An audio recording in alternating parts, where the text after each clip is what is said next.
Well, okay, I'll start with freshman year. I woke up at 2 p.m. every day. For some reason, when I was 18, I was able to sleep until 2 p.m. Now I wake up at like 8 a.m. every day. And I just went to class, and I went to Starbucks a lot. I drank a pumpkin spice latte every day. I ate like absolute shit every day. I stayed up very late playing music. I was a very typical college kid.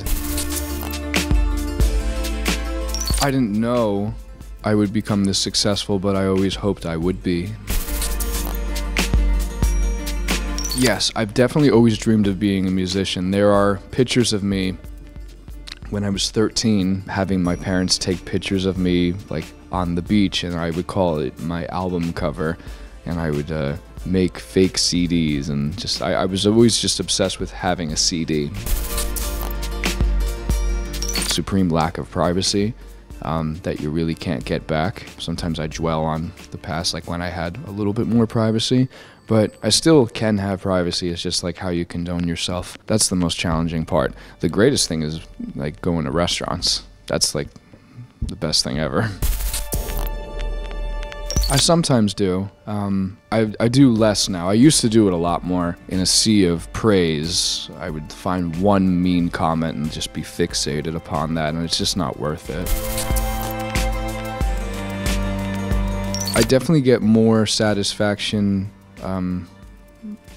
nowadays of me being the artist and having a message, like successfully wrapping a nice message that I would say myself into a piece of music that's sung by me.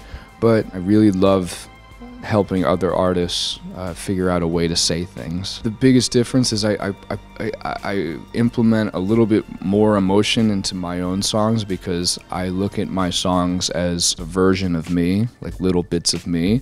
Like there are records I've made for 5 Seconds of Summer and Katy Perry where you can kind of hear the essence of me in those records just a little bit, but it's most in my songs. I've known her for a couple of years. I think it's just we bonded over our just like weirdness. Like I think we communicated first when we first met each other only in sounds. It was just like, meh. I've never worked this way, but she came in to the studio with the titles already, like I want to write a song called this, and we had to kind of like reverse surgery, if that makes sense. We had to make a song based off her title, which was a bit challenging at first, but I'm glad we did it that way because I've never done it that way before. I'm very fortunate to work with all the people that I've worked with, but like Elton John or Billy Joel would be pretty spectacular.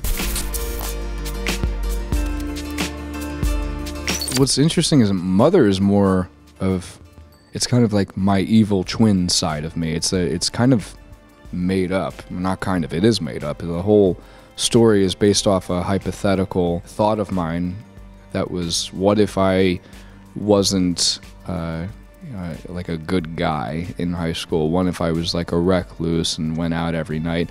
Would I be here talking to you? Would I be, a successful musician? What would that be like? So that song was just completely based on a hypothetical. I don't have the answer. It's more of just, I know that a good part of it has to do with the math of, how long the bars are, but it's also, it's this weird hybrid that doesn't really happen in anything else, where it's the logistics and the feeling have to be married at the same time. I really can't think of anything else, like any other job description, that has success when those two things are married.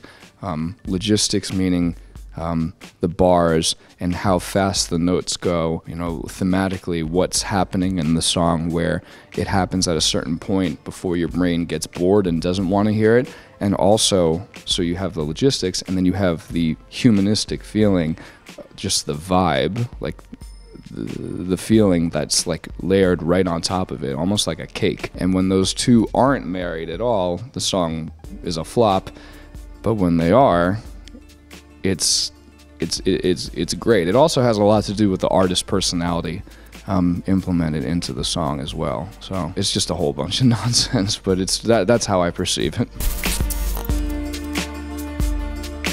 There's some collaborations, which I won't talk about, but there are collaborations. Everybody always asks that. It's very minimalistic. It's very, a lot of the music is kind of like early 2000s inspired, but it doesn't sound like early 2000s. There's just like little, you know, bits and pieces just thrown in there, which mirrored, you know, the pop music of my generation, growing up, what I would listen to.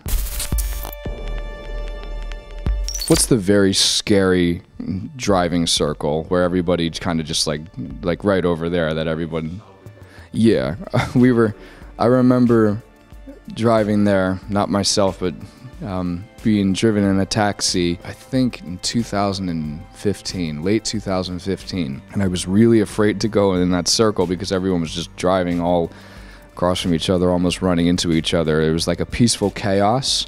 That was my first perception of Paris, and and right as we got out of the traffic circle, I found out that "See You Again," which had been bumped to number 2, was back at number 1, and it was like immediately right as we left the circle. So that was kind of like a we made it.